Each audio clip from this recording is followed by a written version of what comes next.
About an hour ago, I finished a really beautiful CI session, and normally I sit down wherever I did the session, or just stay there and yeah, just kind of marinate in it a bit, just stay in it and really let it sink in, whatever was seen and felt, experienced. And today somehow I thought, okay, why not share a little bit about it? So I went into the session with the question of, is there anything that I can do for my system? Is there anything that I can do to support this body, the healing of this body? Since I've been dealing with a lot of nausea, I thought, is there anything that I can really change? Or do I just have to keep going like this? And what became very clear in the session is the bigger question is,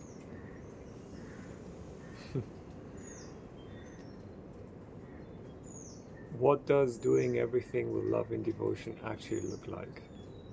I shared with you that I had the shift in consciousness in 2019, and for a few hours I was in a really beautiful state, and in that state I was told this, meaning the disease, is going to continue until I do everything with love and devotion. Now, what does that actually mean? And since my mind then said, but that's not even in my hand. Yeah? And then I was told, but what is in your hand is to make it the priority. Well, what would that look like? Like, what is it? How does my life look if my priority is to do everything with love and devotion? Truly, truly. And a few things that stand out to me from that session is, if I really, from the bottom of my heart, with absolute honesty, take that as my priority, then it's there. It's right. It's the priority, and then nothing else is more important than that. But what does that mean for everyday life? Yeah. What does eating look like? What does brushing my teeth look like? What does going to the toilet, taking a bath, um, anything, speaking with somebody?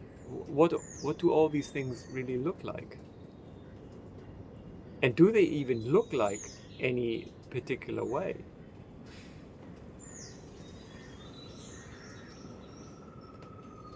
Because again, for it to look a certain way, that's as if I'm looking from outside, right? Yeah. What I mean by that is, how would I experience that? And then what comes up for me is, well,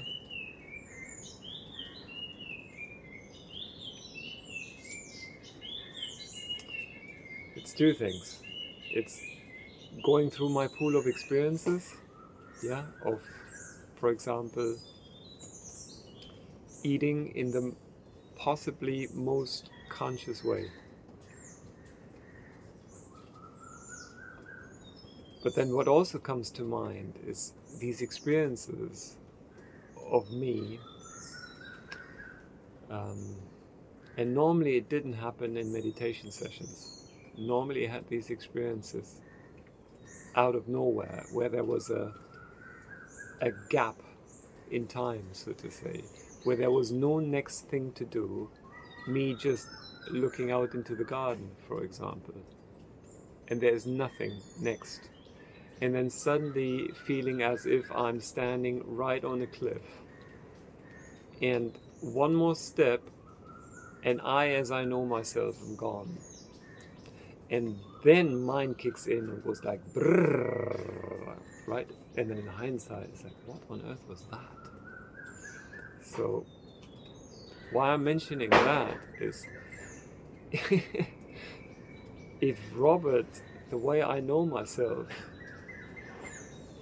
am gone, then I can't really say anything anymore how doing everything with love and devotion looks like, because, well, who is even experiencing all of that?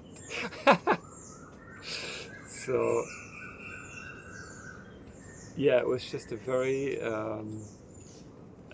fascinating session, and in between it felt like there's something that's almost going like, I don't really actually want to see that so clearly. There is like as if a part of me wants to, let's not be so clear about this. Let's not admit that this is the actual priority of my life, because if that's so, then I can't really get away anymore with giving priority to other things, right? Losing myself in I don't know what completely unimportant things, uh, and ignoring what I was told, right? So yeah, I think I need to sit with this. Really, what does this actually mean for me? Yeah, it's so beautiful to feel into these things again and again. It's just, it feels magical. You, one never knows where a session goes, and yeah, to have somebody else holding space for that is truly a blessing.